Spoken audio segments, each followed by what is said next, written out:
With the NFL draft just weeks away, the speculation and intrigue surrounding the top picks continue to intensify.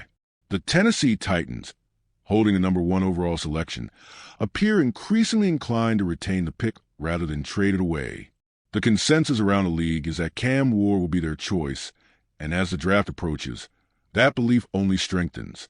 Head coach Brian Callahan, who was part of the Bengals organization when Cincinnati selected Joe Burrow with the first pick, understands the transformative power of drafting a franchise quarterback.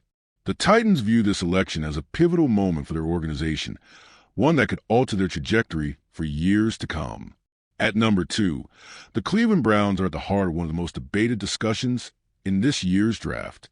While many assume they might go quarterback, the prevailing sentiment within league circles suggests that Abdul Carter is a name trending in their direction. The Browns have dedicated significant time and resources to evaluating Carter, with ownership even attending his private workout at Penn State's Pro Day. Despite the unpredictability of the draft process, the momentum around Abdul Carter's selection at number 2 appears strong. That brings us to the New York Giants at number 3. The team has been linked to a quarterback throughout the pre-draft process, but the buzz around Shedeur Sanders has waned in recent weeks. If Cam Ward goes first and Abdul Carter goes second, it sets the stage for Travis Hunter to land in New York. With the departure of Saquon Barkley to the Philadelphia Eagles, the Giants are in dire need of a game-changing playmaker, and Hunter provides exactly that. While the front office might love to secure a long-term answer at quarterback, the critical question remains: do they have a high enough grade on Shedeur Sanders to justify selecting him 3rd overall? In the NFL draft, picking a quarterback in the top 3 is more than just a roster move. It's a commitment. Simply liking a quarterback isn't enough. Teams must be infatuated with the player's potential. If the Giants are not completely sold on Sanders, then passing up on a defensive difference maker like Travis Hunter becomes a real possibility. The debate over Sanders' draft stock adds another layer of drama to an already fascinating draft season. With his pro day in Boulder looming, scouts and executives still have an opportunity to fall in love with his skill set. Private workouts and team meetings in the coming weeks will be crucial in determining whether he can solidify his case as a top 3 pick. The Giants have done their due diligence, attending multiple games and spending extensive time with Sanders throughout the pre-draft process.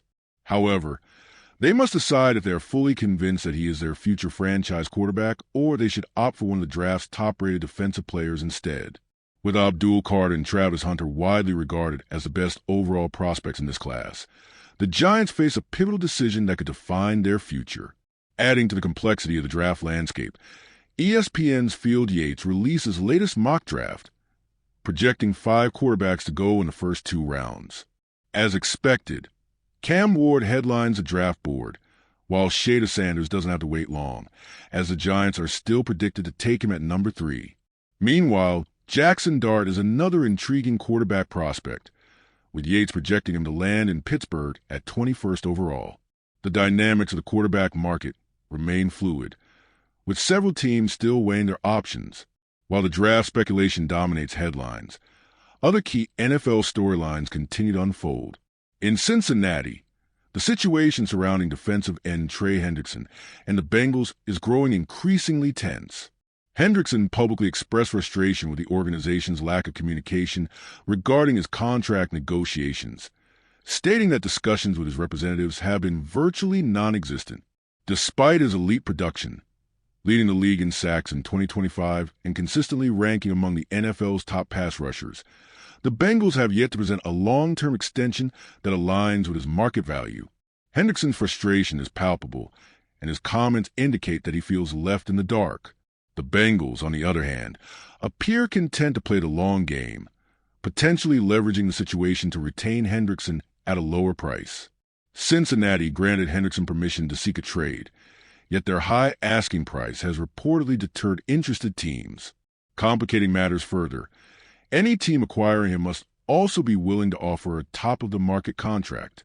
As the NFL draft approaches, the trade market for Hendrickson will reach a critical juncture. If the Bengals fail to secure a suitable trade offer before the draft, their leverage diminishes, as teams will have already made significant roster moves. Hendrickson, meanwhile, faces a difficult decision. If the Bengals continue to stall contract talks, he may have to resort to a hold-in strategy, attending training camp but refusing to participate in practices, a tactic that has become more common in recent years due to the financial penalties of traditional holdouts. Elsewhere, Dallas Cowboys owner Jerry Jones made headlines by suggesting that negotiations with star pass rusher Micah Parsons are not far from completion. However, given Jones' history of drawn-out contract negotiations, skepticism remains. Parsons, a generational defensive talent, is due for a massive payday, and any delay in securing his extension could invite unnecessary drama. For the Cowboys, the message is clear. Lock down your superstar before external distractions complicate the situation further. As the draft nears, every decision becomes magnified. Franchises face pressure to make the right picks, secure key extensions, and manage internal conflicts. The next few weeks will determine the landscape of the NFL for years to come, and the stakes couldn't be higher.